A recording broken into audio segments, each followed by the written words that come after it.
welcome everybody. So I'm Christina Connett Brophy. I'm the Douglas and Cynthia Crocker Endowed Chair for the Chief Curator. And my co-host this evening is Mark Procknik, our museum librarian who's been with the museum since 2010. We haven't tried this model yet, so bear with us, but Mark and I have a plan to sort of bounce back and forth talking about the history of the museum. This is the last of the series of Inside Out exhibitions. The current one that we'll be speaking about tonight closes on October 15th, but it's been really successful, and we thank all of you so much for participating, either visiting the plaza and seeing our exhibitions, and also in these series of talks that have gone along with that. There are a couple of really exciting things coming up that Jocelyn will put a slide with links at the end of our talk. One is a lecture with Elizabeth Perry and Akia DeBarros-Gomes, which is on the 15th of October, and then also Anna Vanderwall on October 20th, talking about yachting in Greenland, and those tickets are available and signups are available on the link that Jocelyn will share. So this has been an interesting time for us. Certainly, what Mark and I were trying to do with this exhibition was kind of looking back at our past and what the museum has, how it has grown and developed over the many years of our existence. Most of the content was taken from an annual report from 2003. And then at the end of this talk, I will talk a bit about what we've done since then and just really highlights. And this is meant to be fun and informal and kind of giving you an idea of kind of where we have been and where we plan to go and where we are. And Mark is going to focus also, which is not really included as much in the exhibition, about the history of the reading room and the reading room materials research library. So, so that's sort of fresh new content that you'll see tonight that is not in the outside exhibition. So I'm going to share my screen, and Mark is going to start us off as soon as I can. We're happy to take questions. Mark and I are kind of being our own MC tonight, so we'll check the chats as probably at the end. We'll see how we're doing for time, but we'll be happy to answer questions that we can answer. So without any further discussion from me, Mark Procknik, please take this away. Thanks, Christina. So as Christina said, I'm Mark Procknik, and I'm the librarian at the New Bedford Whaling Museum. So we put this together, this presentation about the history of the museum. And if you're going to start about the history, you got to start at the beginning. And the museum was founded in 1903. But before I get to 1903, I got to go back a little bit further. Now you're asking, why am I going back even further than 1903? The answer is nothing happens in a vacuum. So the museum didn't come out of nowhere. And so to go back, we actually see what laid the foundation for the museum to get going. So how far back am I going? I'm going to go back to 1828. And that was the year the New Bedford Lyceum was founded. And the New Bedford Lyceum was founded specifically for, and this is a quote from their direct statute of 1829, was for the improvement of its members in useful knowledge and the advancement of popular education. And the original plan for the Lyceum was to have a library that they stored in a cabinet, that all the members of the Lyceum could get together and sort of read the books and learn things, and then they take the things they learned and apply it to education, all that sort of thing. And so they had these grand plans. And then what they started doing was they started booking these lectures. And then people could go to the lectures, the lecturers could read the books, and it was they had these grand plans for just this awesome sort of interactive, engaging sort of lecture series for members, if you will.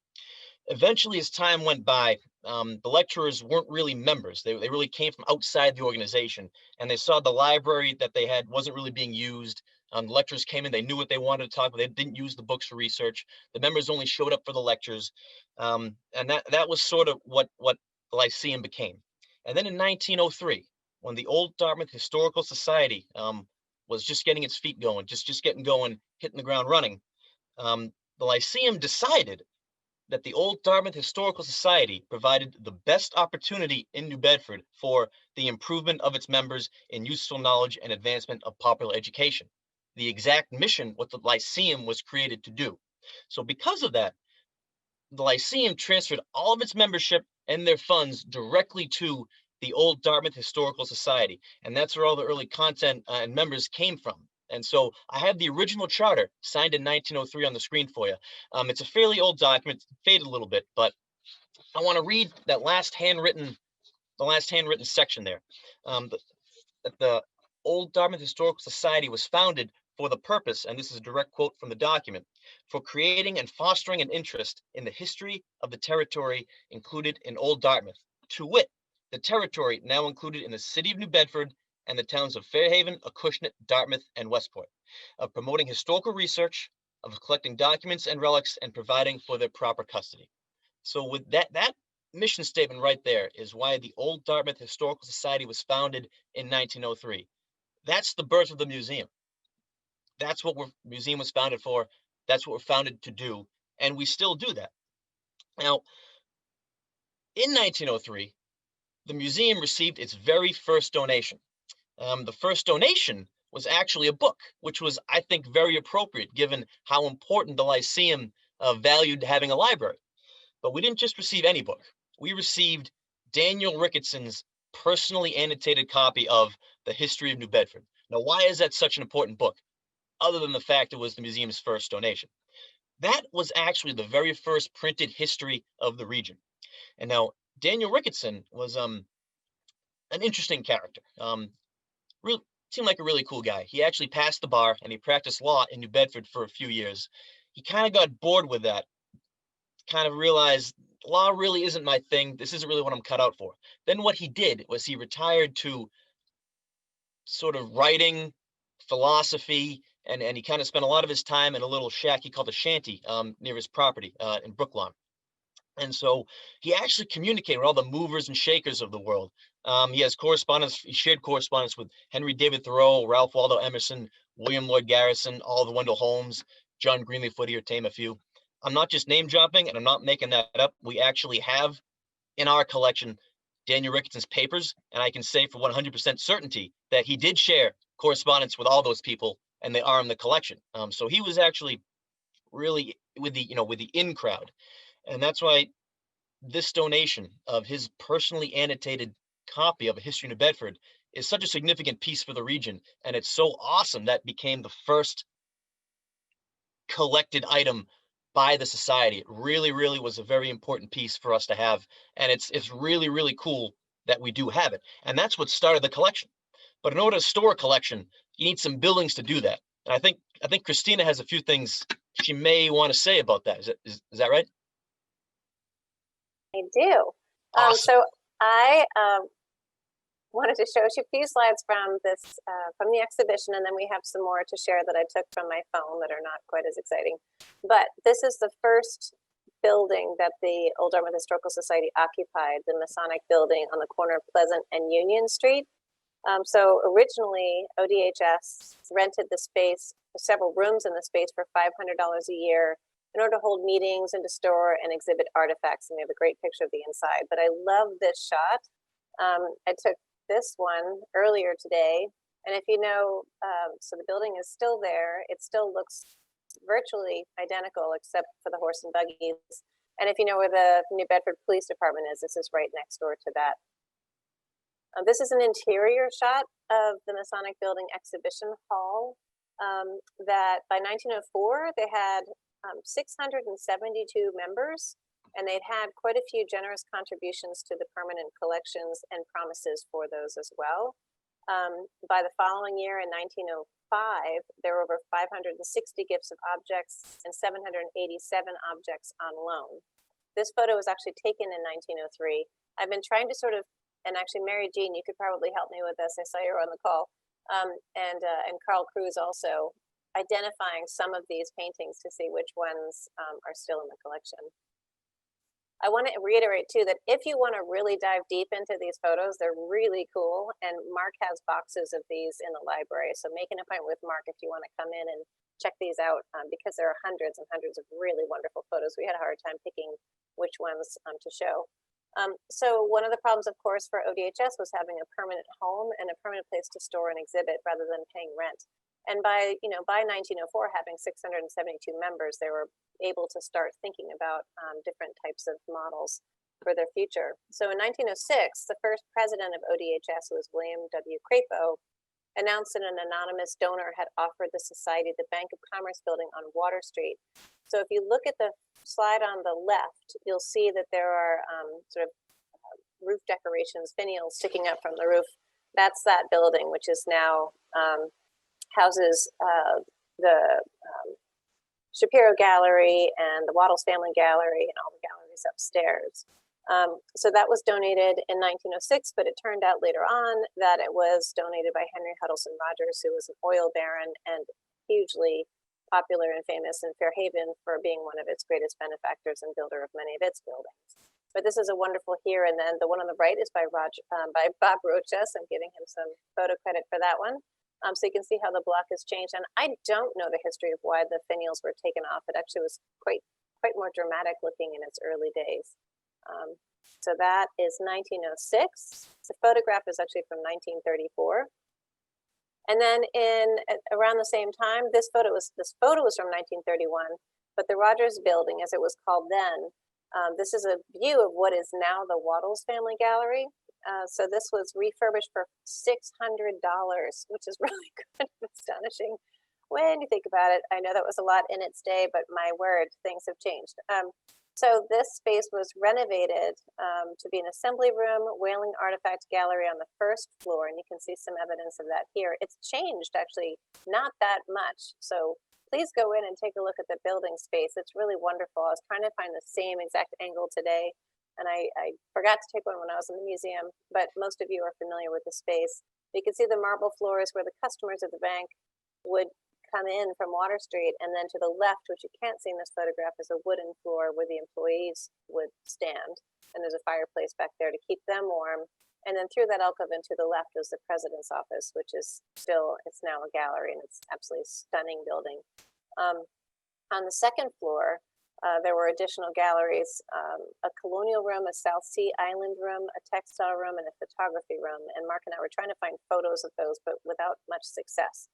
But you can see here, it really was quite a stunning, in its day, exhibition space, and now it's even more so. The next building that was announced was in 1915.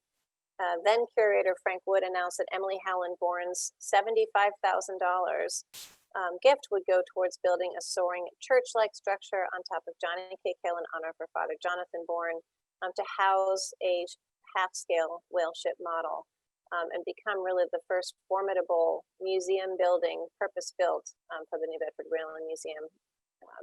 So this was designed by Henry Vaughan, which I find really fascinating. Many of you who are familiar with the Bourne Building, I'm sure all of you on this call have been in it many, many times, but it was designed in this sort of vault-like structure by a Henry Vaughan, who was a very famous church builder, church architect. So it had that sense of awe of walking into this space that's sort of closer to God, this enormously tall ceiling. Even when people walk in it now, the architectural space, like walking into a church, you have this sense of awe of just the scale of it. But it was built purposefully in a style that was really popular with museums of that time, to feel that way, that this was a museum, it was a temple, it was a special space. It's sort of a place for things to be revered. So Vaughan also worked on the National Cathedral, which is on the right. The one on the lower left is in New Haven, I believe, and then that's St. Paul's School in New Hampshire on the upper left.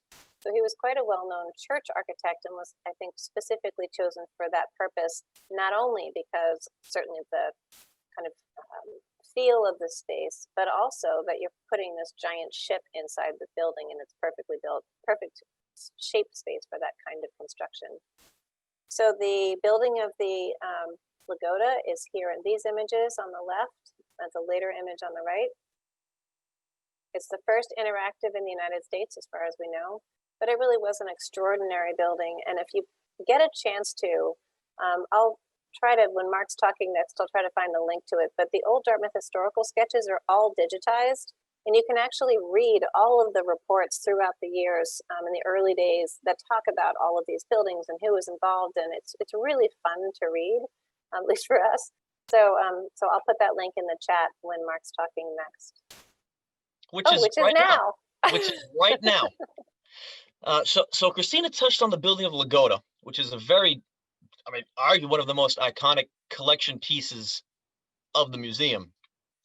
With myself be working in the library, I'm in charge of another one of our iconic collections, the Whaling Logbook and Journal Collection. I'm proud to say it is the largest in the world. Right now, we have currently about 2,500 whaling logbooks and journals, but we had to start somewhere, and we didn't just start with one or two. We started with 400, and in 1919,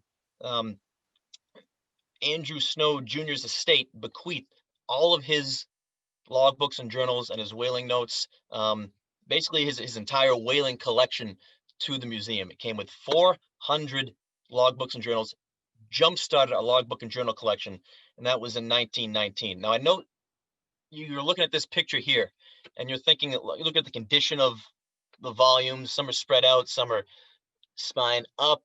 As a librarian, I want them spine down. Some are leaning crooked. That's going to kill the spine. I just want to reassure you. So I put this next slide in here. I just want to reassure you, we don't store them like that. We store them just like this. So for anyone who's watching saying, oh, I have, a logbook or an old book or something old at home, not sure if I want to donate. I want to assure you, this is how we store our collections, just like this. I totally respect Andrew Snow Jr. We're so thankful he had his collection and kept it. But once he gave it to us, we're storing it like this. And this is how we store everything moving forward. This is how we keep our logbooks and journals, and we take great care of all of our collections, just like this. So they're stored perfect standard storage conditions, and that's what we do. And so that was 1919, but I mean, we're not done acquiring stuff, especially buildings, right, Christina? Yes, that is true, Mark. Awesome. Nice segue. So more expansion in the 30s. The Wood Building was constructed after Annie Seabury Wood donated some funds towards that end. And if you can imagine here, sorry, the photo seems a little bit wonky, but that's the Bourne Building on the right, and the Wood Building is on the left, and that is where on the very bottom floor the gift shop is. We have storage in there, Wood Building storage. We're very creative. And then the sperm whale gallery is on the second floor of that space, and then there's stairwells and storage on the roof. So, so this was the next period of expansion, really trying to bring more exhibition space to the museum. So at this point, annual museum attendance by the 1930s had grown from 4,000 to 10,000, with 90% of visitors coming from outside the city. So really the tourist market to New Bedford was really quite extraordinary. And then this building was built in 1935. One other thing from the 30s that was really quite exciting, this whales really had quite an extraordinary life after death. But this whale was discovered dead on the beach on No Man's Island, which I'm right off of Martha's Vineyard, if you're familiar with that. And so the curator went out to No Man's, picked up this artifact now, with actually supposedly the stories that I was reading in the files, with old whalers who actually knew how to deconstruct a whale, and brought this is a humpback whale, back to the museum. And it was originally hanging in the Bourne Building. And now if you come into our main entrance, it's hanging next to our blue whale skeleton, but it's the oldest skeleton of our 4 great whales in the museum. And then skipping ahead to sort of a next major milestone, in 1967, Dick Kugler was hired as director. And for me, as an art historian trained, Dick's legacy at the museum is really quite extraordinary. He was a great scholar. This is the time when Mary Jean was very present at the museum, and Judy Lund, and there's a lot of focus on the arts and care and stewardship and making the museum more professional. And I think Dick is very well renowned for his role in making that happen. In fact, under his leadership in '74, the museum was accredited for the first time by the American Association of Museums. And this is a really important step for any museum because it allows you not only to acquire loans, it gives you great credibility, it gives you a standard of ethics that is a code that all museums in that group follow. And so you have to prove how you're taking care of the collections. And we still do this. We do our accreditation process all the time to make sure that we're in compliance with AAM. So Dick's legacy was really quite extraordinary. Also under his leadership, The Ebbenhurst building was acquired. It's the one, if you're looking in the picture on the left, there's the Wattles Jacobs Education Center that's white. There's the middle building that Mark's going to talk about in a minute. And then the next one over is the Hearst building. And this was purchased in early 70s. And it was added with a link that joined the museum buildings along Water Street to Bourne and Wood buildings. So if you're familiar with the upstairs link gallery, again, it's so creative. It's really technically the Ashley Gallery.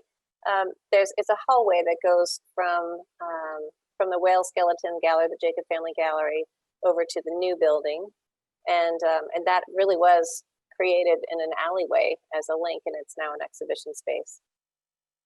So that was acquired in the 70s, and at the same time, our amphitheater was built. So our theater was opened in, this photo was taken in 1972, and it was 270 seat theater, which we use enormously now. We're so grateful for having it, and it was built through the generosity of the children of Mr. and Mrs. Otis Seabury Cook. And it's and this is just a really cool picture of its construction. So this is called, it's the building of the Auditorium Circus is the name of the photo taken by former curator Purrington.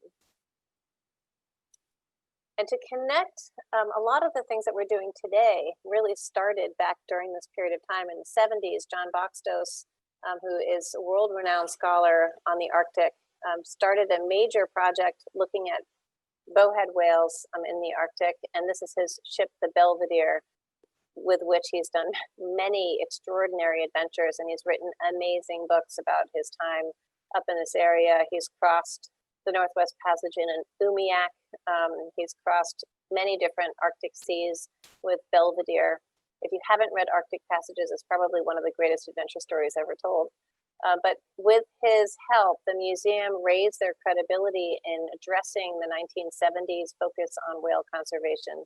And so this became a new major initiative for the museum to take an active role in whale conservation and whale population density studies, looking at contemporary whaling of its day, how that was impacting whale populations, and the science of whales at the same time. And Judy Lund and Tim Smith, I don't know if Judy's on the call, but has taken a lot of the data from our whalemen's logbooks and looked at whale population density studies based on comparing observations by whalers from our collection and others. So really extraordinary work that was started in the 70s.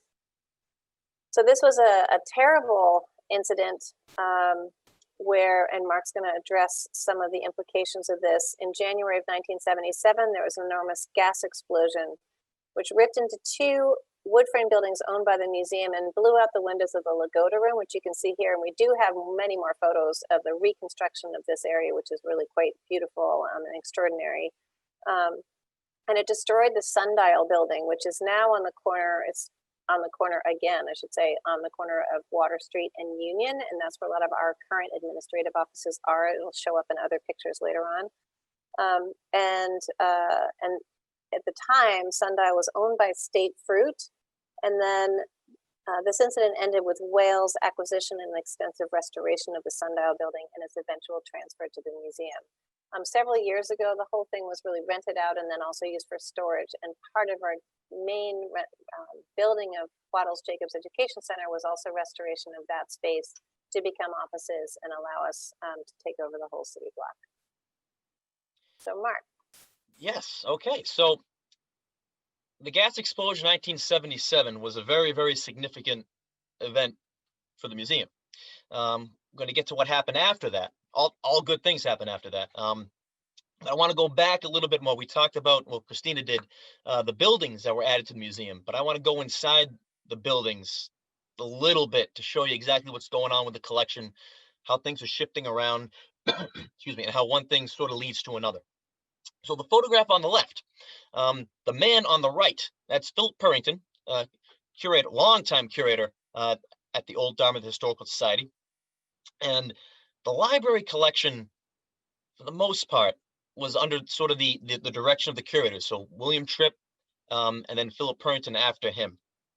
And so a good chunk of the library collection was stored in a vault in the Wood Building, which Christina talked about previously.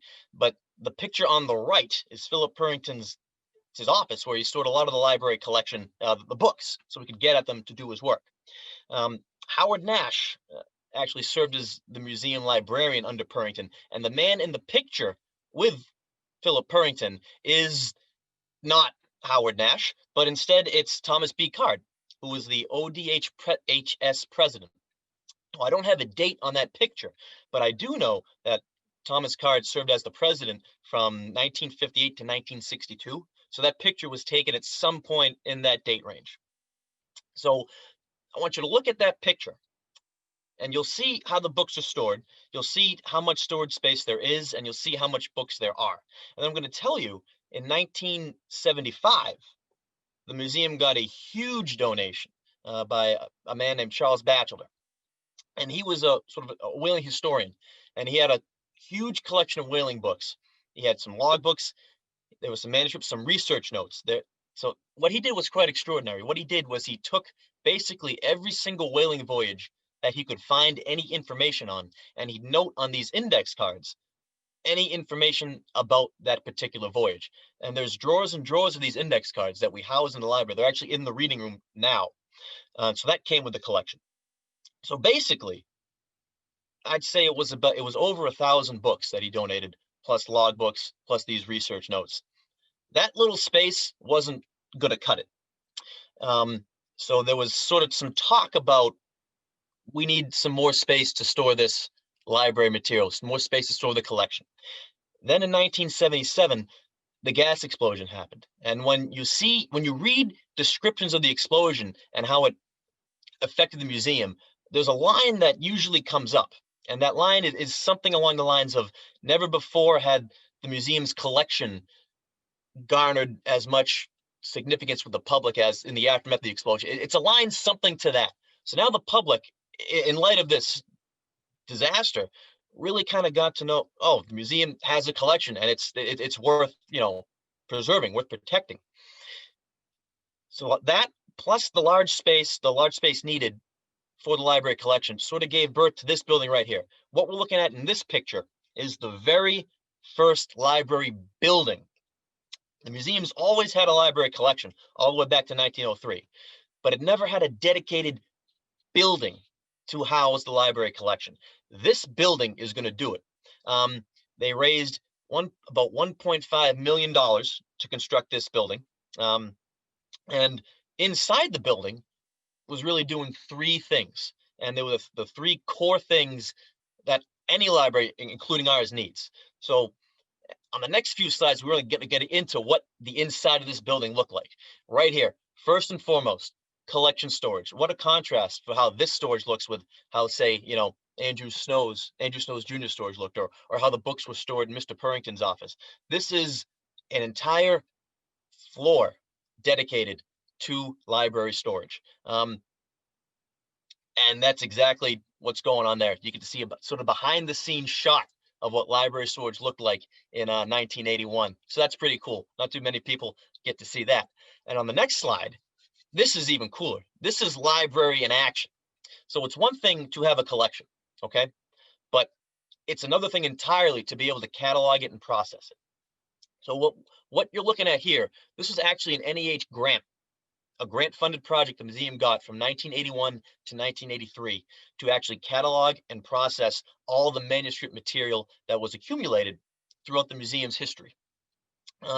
As a result of this work, there were, I want to say there were about 86 distinct manuscript collections with finding aids written and individual pieces cataloged, which is a big deal. Now, the question then becomes, why catalog collections? Well, as long as you have a library, two things are going to happen. You're going to have library collections that you need to store, and there's going to be people who are going to have questions that can be answered with library material. So we've got the library storage set. We've got the cataloging set. There's one more piece left, and you're looking at it right here. This is the reading room, the very first reading room the museum ever had. It was dedicated on June 5th, 1981, and that's what it looked like. And so basically, museum has an official library. We got collection storage, collection processing space, and a reading room. We just didn't have a name for the reading room yet. It was called the reading room, which is, I mean, we can do better than that. And then in 1989, Mr. Grimshaw stepped in and he said, absolutely, we can do better than that. And the reading room was named the Grimshaw Goodowitz Reading Room in honor of Mr. Goodowitz, George E. Goodowitz, pictured on the right at the top there. Sitting next to him is Tony Zane, museum director at this time. Grimshaw Goodowitz was named in honor of Mr. Goodowitz and his longtime friend and business associate, Irene Goodowitz. And the reading room was named, it still has that name to this day, but it was named, dedicated in 1989. I do want to point out that the slide we saw back, a few slides back, of Mr. Purrington's office, currently is the Shapiro Gallery. It was made into an education classroom when this new library, yes, right there. That was made into an education classroom when the new library was made and the collection was moved to the library building. So that's pretty cool how the library is moving, getting its own space, but that opens up that space for something else. And education jumped right in to fill that void. So in 1989, we have a library, by 1989, excuse me, we have a library building, library storage, library processing, and a name for the library. That's a good way to close out the 80s. But I mean, the museum's not done. We got a lot going on. And the 90s, that was a good year. Right, Christina? Yes. Awesome. So in the early 90s, the museum hired Anne Brengel as the director, and she really was, she spearheaded some pretty extraordinary things. I have not met her yet, but we've emailed back and forth from time to time. But she really took leadership on some pretty major strategic initiatives. Some of those are including leading the museum through playing a key role in establishing the New Bedford Whaling National Historic Park, which opened in 1998. As most of you would know, we're a private nonprofit, but we're in the national park, which is a wonderful partnership. I actually had a great meeting with the superintendent, Jen Smith, yesterday. We do a lot of work with them. They've been fabulous partners in many things, from the Panorama Conservation Project to an extraordinary number of things I can't name off the top of my head, including possibly a new partnership bringing the museum connection back to Alaska, which would be quite exciting. So Anne was really key in that, as well as really reaching out to the community of New Bedford and trying to connect with our extraordinarily diverse demographic. Obviously, the Portuguese from mainland Portugal, but mostly from the Azores, were heavily involved in the whaling industry, and then later in the Industrial Revolution in New Bedford. And also the Cape Verdean community here was extraordinarily involved. So she spent a lot of effort in trying to connect with these communities and make sure that their stories are being well represented at the Whaling Museum. So part of this was actually working with Foreign Minister of Portugal, who gave the museum a gift of $500,000 to establish the Azorian Whaleman Gallery as a core exhibition in the Bourne Building. So when you go in there now, you see that downstairs on the first floor, and then also on the upstairs level. And there's a lot of work that has continued to happen along these lines for the years to come, which I will discuss later on when I get to where we are now. But really did a lot of work with that. Also, this was the time of the Jacobs Family Gallery. So in 2000, you'll recognize this name, but the capital campaign was called Lighting the Way. So that just keeps coming round and round. The capital campaign, they raised $12 million.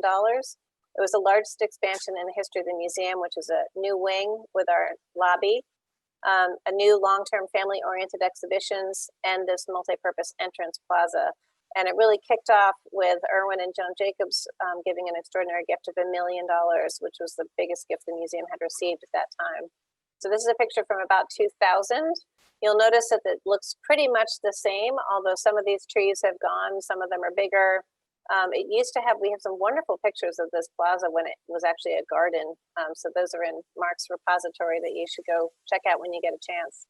But this is a really extraordinary space that still continues to wow everyone today, and now includes our blue whale, North Atlantic right whale, and humpback whale skeletons. Also under Anne, she took a huge and extraordinary risk taking in the Kendall Whaling Museum from Sharon, Massachusetts, which was an absolutely fabulous collection of more than 70,000 objects spanning 7 centuries of worldwide nautical history and art. It really doubled the size of the museum collections, and Mark, I'm sure, can speak to the manuscript side of this. Our scrimshaw collection doubled, the size of the collection doubled. We now have an extraordinary collection of Japanese prints, Dutch paintings. We just took down our De Vindes Oop show yesterday, a couple days ago. We have a world-class maritime collection of Dutch paintings because of this acquisition. So the Kendall Whaling Museum is closing down, and they were looking for a place to steward this extraordinary work. So until this point, the museum really was a Yankee Whaling Museum focusing on regional history, regional connection with whaling. And this really made the New Bedford Whaling Museum into an international maritime museum of just absolute world class. There was no money that came with this gift, so that's why I say it was a risk. It was taking on an extraordinarily huge collection without a lot of financial backing, but I have to say I'm thrilled that she did. I think it's really made the museum a whole different level, and we're able to tell stories on a much broader scale. So I'm going to pass that to Mark. All right, so as Christina said, it is the Kendall gift essentially doubled our collection all the way across the board. That includes the library collection. So if you're going to double a collection and you have a set campus, makes sense you would need to expand that campus, and that's exactly what the museum did. And in 2000, 2001, the museum actually purchased this building right here, formerly the 5-cent Savings Bank on 791 Purchase Street, and that was going to become the Kendall, excuse me, going to become the Kendall Institute and Whaling Museum Library. And so all the library collections moved up the street to inhabit that library. And so that begs the question, what happened to the previous library spaces? And so I can answer that. The old reading room, which the first reading room, became staff offices, and it right outside the staff offices, it was a nice little glass gallery. I'm sure some of you, or maybe even most of you on this call, can picture that and remember that. That used to be the reading room in those staff offices. That collection storage, still collection storage, but instead of library storage, it's actually object storage. That's what that's being used for. And the processing space, still processing, cataloging space, but not for library collections anymore. That was for the objects that were being stored right adjacent to it. All the library work was going to be done right in this building. And so in order to get there, we had to move up there. And yes, that's what it takes to move a library. Lots and lots of big, sturdy boxes. And we certainly had a lot of them. So there they are loaded. You can into the new reading room, or what would become the reading room, and they are loaded in what will become the library collection storage room. Much longer room. What you can't see in this picture is to the left, right off screen, is where the photo archive was going to be housed. And when the photo archive was in this space, it actually became a named space. The photo archive was actually named. It was officially dubbed the photo archive and named in honor of descendants. It's actually a pretty cool thing. So we have our storage space, we have a processing space, we have the building. We just need that reading room. And all of a sudden, it all came together right there. That is what the reading room looked like on Purchase Street. And actually, when I started at the museum, this is the reading room that I started at when I started entering in 2010. So this was to me, this was my first reading room as far as the museum goes. And this is where we were doing our library thing, taking researchers and just hanging out at 791 Purchase Street. Even though we were still part of the museum, there was a little bit of a disconnect, but we were, still intellectually, we were still very much connected and being part of the museum. So that must have been quite the move. I wasn't part of it because it was before my time. I'm just glad I never had didn't get to move the library. That would have been a lot of work to do. But I think Christina wants to talk about what happened next. Oh, I'm not trying to rush you, Mark. Oh, no, believe me. I'm in control of the slideshow, so Mark's like having to follow everything I'm doing. So I did want to point out that the next major expansion for the museum was the construction of the Wattles Jacobs Education Center. And that was completed in 2016, right, Mark? Yes, correct. 2016. Ribbon cutting in 2015. ribbon cutting in 2015. And this was a way, and Mark will talk about the next move for the library, to consolidate all of the museum's holdings on one campus. We do still have off-site storage for large collections items, but as Mark will talk about, this new building was able to house education spaces, a discovery center, multi-space events room, but also the new reading room and new storage for library and collections, as well as some new office spaces. So I just also want to take this chance to recognize Gurdon Wattles, who's in the center of the picture, and I know Mark has a very nice picture of him coming up as well. But Gurdon was a very dear friend of the museum, just passed away a few days ago. So just want to recognize our dear friend in that photo, cutting the ribbon with Kathy Wattles, his wife, and Erwin and Joan Jacobs, for whom the building is also named after. But this was an incredible project. It went over lots of different designs, trying to figure out how to make something that's new facility with sort of state-of-the-art infrastructure, but blends in with the architecture of the whole city block. So for this particular building, it connects all of our buildings together. There are 10 altogether on the campus. And this building was kind of the keystone to connect everything finally throughout the campus. And with that comes another library move. I may have gotten out of the first one, but I did not get out of this one. And that's okay. The top left picture is Lily Benedict, our former curatorial fellow. Pretty much everybody in the curatorial department got, I'm not going to say roped into helping. They very kindly offered to help me, and I jumped on that chance to take that help. So that was a day Lily Benedict was helping. That's me down in the left-hand corner there with a volunteer. Her name is Tina Dodd. Helped me out with the moving. And then, of course, the shot right there, that entire reading room is full of boxes, okay? One collection. That's just our logbook and journal collection in those boxes.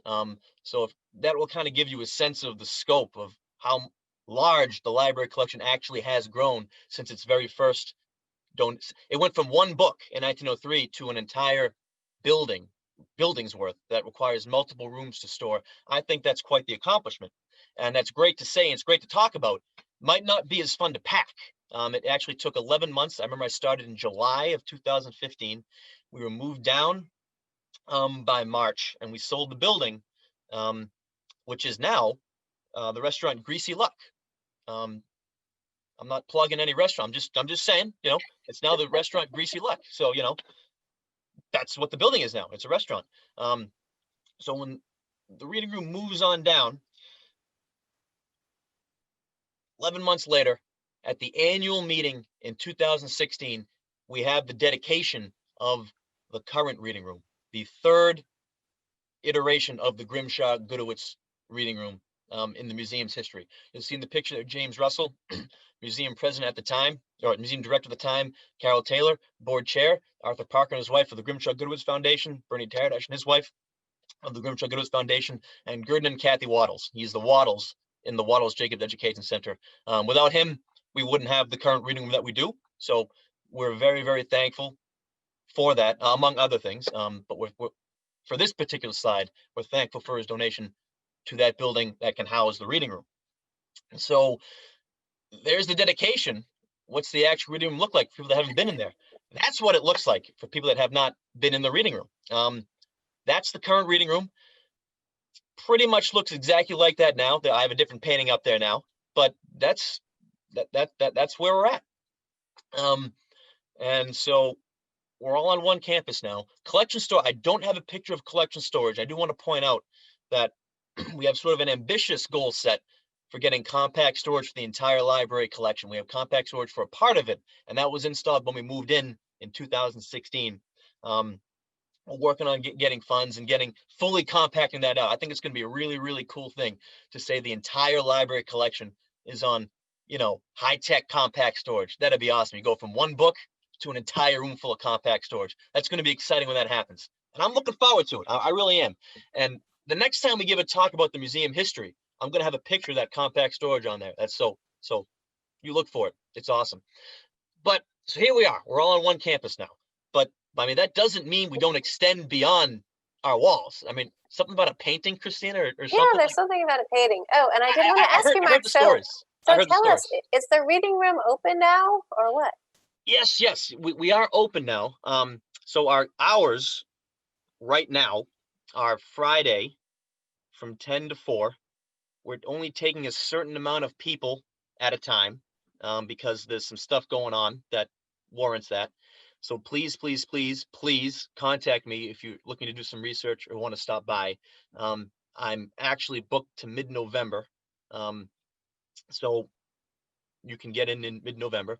We're assessing the current situation, and when we're able to open up for more days, I will open up for more days as soon as you know we are allowed to do so for more people, and I'll put that word out, absolutely. But when regular normal returns, and it will return, it is happening. I don't know when. I can't predict the future. Our regular normal hours are Tuesday through Friday, 10 to 4, and that door will be unlocked during our regular normal hours. And you're free to come in and take a look at the reading room and the library collection. I do want to mention though, when you do walk to the reading room, you'll be walking through our international gallery. That used to be the staff offices. The staff offices have since moved to the Sundial building. Um, that space that is the international gallery was the original reading room. So in order to get to the current reading room, you have to walk through the space that was the first reading room. So I always think that's really cool. I like to talk about that every chance I get. This is one of those chances, so I'm talking about it. And then I do want to mention that the education classroom moved to this building, the Wattles Jacobs Education Center. It's on the other. It's right behind that Bradford painting right there. That's where you can find the current education classrooms. And so the former education classroom is now the Shapiro Gallery. So collections are moving around, spaces are moving around, more galleries are getting added. A lot of cool things going on. Once we got consolidated, and we are. And so, but just because we're on one city block doesn't mean we don't extend beyond that. And so I know Christina's got some things she wants to talk about. Thank you, Mark. And Mark also built all of those boxes and put wheels on the bottom of them. So he is a multi-skilled librarian. Well, and actually that was based on the packing and moving that Michael Dyer did for moving from the original library to the Perkins Street Library. He had a very similar setup, and he was the one who suggested that, and it worked as well as it could possibly work in order to move an entire building's worth of library materials. Yeah, so I can't take full credit for that.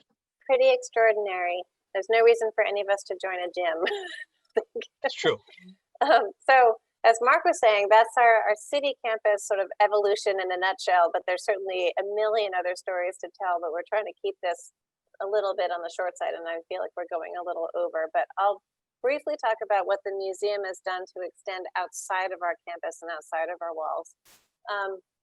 In a time of transition between presidents, some of the senior staff got together and we decided to really push to try to get our panorama, our 1,275 foot long, 8 foot high painting of a moving panorama of a whaling voyage around the world, to show it off site as it had been done quite a long time ago, and to demonstrate how extraordinary this piece was really as a fabric of the city and how it connected all of the demographics of New Bedford into this one painting. It goes from, I hope you all saw it, but went from New Bedford to the Azores to Cape Verde, South America, and around to the Pacific. And the last section was lost, but it ended up in St. Helena. And just really an extraordinary painting. So we took on a great challenge to do an offsite exhibition because we do not have enough contiguous space in the museum to show the panorama in its entirety, and we could never show it moving again, having just worked with the National Park Service and many other funders to try to conserve the piece for almost $500,000. So we ended up renovating this mill space offsite. We wanted to offer this experience to the public for free as a gift back to the city. So obviously there's a lot of money to raise. There was a lot of work to be done, and we didn't have a named leader at the time until we had Amanda McMullen, who's our current president. And we had been working towards this project for a very long time. She came into her first board meeting and said she was fully behind our project, and we all just wanted to jump up and hug her. And she took on this extraordinary project as her first mission of the museum to complete the renovations of the Kilburn Mills in the south end of New Bedford, and put on this extraordinary exhibition with all of this great programming, completely free and open to the public. So that's Amanda there. I'm next to Tony Sapienza, who's the chair of our board, in the blue jacket on the right, and Amanda in the black to his right, cutting the ribbon for that exhibit in 2018. So this was an amazing project that was not actually on our campus, but it was incredibly successful. We couldn't have been more thrilled with how it came about and how it worked out at the end. Another initiative that really extends to some of the early work of Van Brengel and many, many others is Common Ground Project that's under the leadership of Akia de Barros-Gomes, who's our curator of social history. And this is an effort that we're trying to increase our diversity, increase our ability to authentically tell stories of the people of New Bedford, of greater New Bedford. So Akia has designed this to be backwards, where the exhibit hasn't really been designed yet. She's reaching out to the community, really, particularly now with COVID, on this sort of grassroots extension of postcards, emails, phone calls, personal connections, mailing lists from other organizations in partnership with this project to collect oral histories from the community and have their stories inform the eventual exhibition, which will be in 2022. So if you're from the area and you want to contribute a story, you can go to our website and you can actually record yourself. You can send in a letter, you can email Akia and participate in this project. There are 2 exhibitions right now of artists who are involved in Common Ground, which I really encourage you to go see in person if you're comfortable with that. Elizabeth Perry, who's Wampanoag descent, who did an extraordinary show of contemporary wampum work done in the traditional manner. She's also a marine biologist and hopefully is going to be working with some of our scientists as well on Wampanoag perceptions of whale populations in the area. And also Alison Wells, who's a Trinidad immigrant to New Bedford who came to study for her master's in fine arts at UMass Dartmouth and stayed because she loved the vibe of the city and how artistic and incredible the city is for supporting the arts. So please go see those 2 shows. They're absolutely fabulous. And we have pieces by both artists, both of those artists in our permanent collection. We also traveled our Yankee Bolero show as a traveling exhibit to San Diego, San Francisco, and all around New England. This is me in the center with many of our partners, including the consul from California and National Park Service in San Diego. So we brought, I don't remember, like 20 panels out to California, and we had all kinds of festivals with the Portuguese community. It was fantastic. So this is a show that we've traveled around. We also have everything. This entire show is available online to download in high resolution in English and in Portuguese. So we encourage different museums to go ahead and print them and use them as much as they like. And we have a publication on this as well. So it's another way we've extended. Many people are not aware that it was in the news a few years ago, it was in the news again last year, but we started a partnership in Santa Clara in Cape Verde to do a satellite whaling museum exhibition there at a museum of fish, which is owned by a major tuna company in Cape Verde. And that's Akia on the right, who went over to finalize that project. I think it was last summer. And it's a beautiful museum. They have a lot of pieces on loan from the New Bedford Whaling Museum and also things that were permanently gifted to Santa Clara as part of this partnership. The campus was finally really completed with the installation of Paul Coffey Park with many community partners. This wouldn't have been possible without them. But there's an exhibition on the right side, sort of on the far side, of panels about Paul Coffey, who's an extraordinary man, who was Wampanoag and African-American, very well-established, this long story that you have to come to the museum to see, man of color who started the first free colored school, sort of open to all students in the area.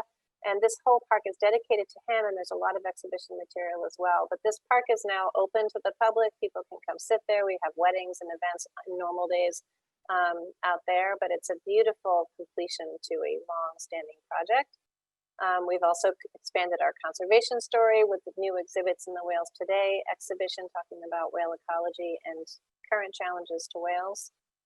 We've taken advantage of the COVID situation to actually think through how visitors move through the space and how we can improve our visitor experience just overall. And many of these changes will probably become permanent. This is an exit through the gift shop, which most museums already did. We talked about it for many years. We finally did it because we're trying to create this one-way pathway. And it's actually really improved our earned revenue from the store. It's been very successful. And finally, I wanted to show this Lighting the Way, our wonderful project on the women of Old Dartmouth that's led by Christina Turner, our Director of Education, and many others with a wonderful team of a committee and many other wonderful donors. We've taken advantage of the outside of the museum to show some of our exhibit highlights on the street. So it's really become public art accessible to all, particularly in this time when people may or may not be comfortable coming inside the museum. But we're using the museum walls themselves to demonstrate some of the material that we're working on inside of our walls. So you can see this is Union Street, that sundial building on the right, and Coffey Park is above the panels that you see on the street side. And the Wattles Jacob Education Center is nestled in between the Bourne Building and Sundial Building in that image. And I just wanted to leave you with this. Mark might have some parting words as well, but Amanda had this beautiful idea at the height of the quarantine period over the winter to light the cupola with this light of hope, as a blue light on top of the hill. But I just think it's a wonderful sign of how strong the museum has been a presence of the community of the city and will continue to strive to be as relevant and really a rock of culture for the city and a place for people to come and experience their own history and feel like they have a sense of tie through our cultural past. And of course, through our reading room and all of the wonderful materials there as well. Yeah, and I just want to say we had some humble beginnings, with one book as our collection piece, to having a lone exhibit in a leased space, to now occupying an entire city block with the cupola serving as essentially a cultural center of downtown New Bedford. I think that's pretty cool. It is pretty cool. And I want to give credit to Peter Pereira, who took this photograph. He's one of our extraordinary photographers who we absolutely adore. Great talent of the city as well. But thank you all so much for coming. And I guess I'll stop sharing my screen and see if Jocelyn might be looking at questions. He stopped it. Joss, are you on the line? I am. Okay. So we had a question earlier on. Let me just scroll up to get it from the chat. And it was from Dave Firkinoff. He asked, does this mean that the Acushnet, Fairhaven, etc. historic societies are part of the museum? That is an excellent question. We work with all of those other institutions, but they're not technically part of the museum. Awesome. Okay, so we have another one going down. Actually, it was a note. Kathleen O'Halloran said, so glad you culminated with the new Paul Coffey Park. I am recently retired from Paul Coffey School and was at its dedication. He was a wonderful man. Thank you for this wonderful presentation. Oh, thank you very much. Yeah, please go to the park, and there are lots of great panels out there. And then Akia, her first show she did at the museum is inside the museum, but on Paul Coffey, and it's really quite a great exhibition. And I just want to say real quick that we have in the library collection a collection of Paul Coffey correspondence, his incoming and outgoing correspondence leading up to his first trip to Sierra Leone. So if anyone out there is interested in reading about Paul Coffey's life at that particular pivotal point in time, we have that in the library collection, which you can look at in the current reading room. Thanks, Mark. We've had some more notes. Thank yous. Amanda said, thank you, Warren. Mark, I think it should say Betsy, but it's misspelt. And then Bob DeManch has asked, ... whaling ship at the Chicago exhibition and the start of the Whaling Museum, ? Oh, the progress? It doesn't, oh, sorry, there it is. It was split in two. So his first part of the question was there or are there any connections between the whaling ship at the Chicago exhibition and the start of the Whaling Museum? So I'm not sure which ship he's referring to, but that is the whole question. That is a great question. I don't know about a whaling ship. I think there was a reproduction of one of Columbus's ship at the Chicago Exposition. I don't remember about a whaling ship. Do you mind? Well, yeah. So I mean, there was the Bark Progress that was actually sailed to Chicago. I don't think that had any impact on the founding of our museum. That was sort of its own separate thing that happened just on its own. Researcher recently published a book about that. His name is Dan Gifford. That book's recently out. I read that book. I helped him with his research. He did his research in the current reading room using our library collection. See? There any other questions? That's all we have right now. Does anybody have Okay. any other questions they want to get in before we end the webinar? Maybe give our viewers a few more minutes. Oh, great. And I think that Jocelyn shared that link that I was talking about with the historical sketches. I did. It's really fun to just kind of leaf through those and read what people were thinking in those days. It's pretty wonderful if you have a little spare time.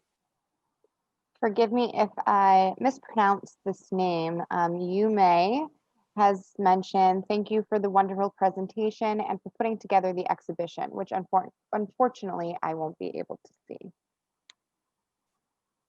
Well, if there's any, certainly look online because we do have a lot of this information on our website.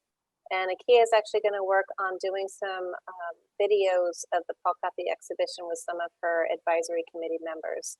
So that should be really quite exciting to see also. And if anyone ever wants pictures of the galleries and they can't make it to the museum and you don't see them online, just let us know and we are more than happy to take some photos and share other information with you if that's easier for you. Thank you. So I don't think there are any more questions. So I am going to pop up our last screen. And thank you, Christina, and thank you, Mark. Thank you. Thanks for coming, everybody. Yes, thank you all.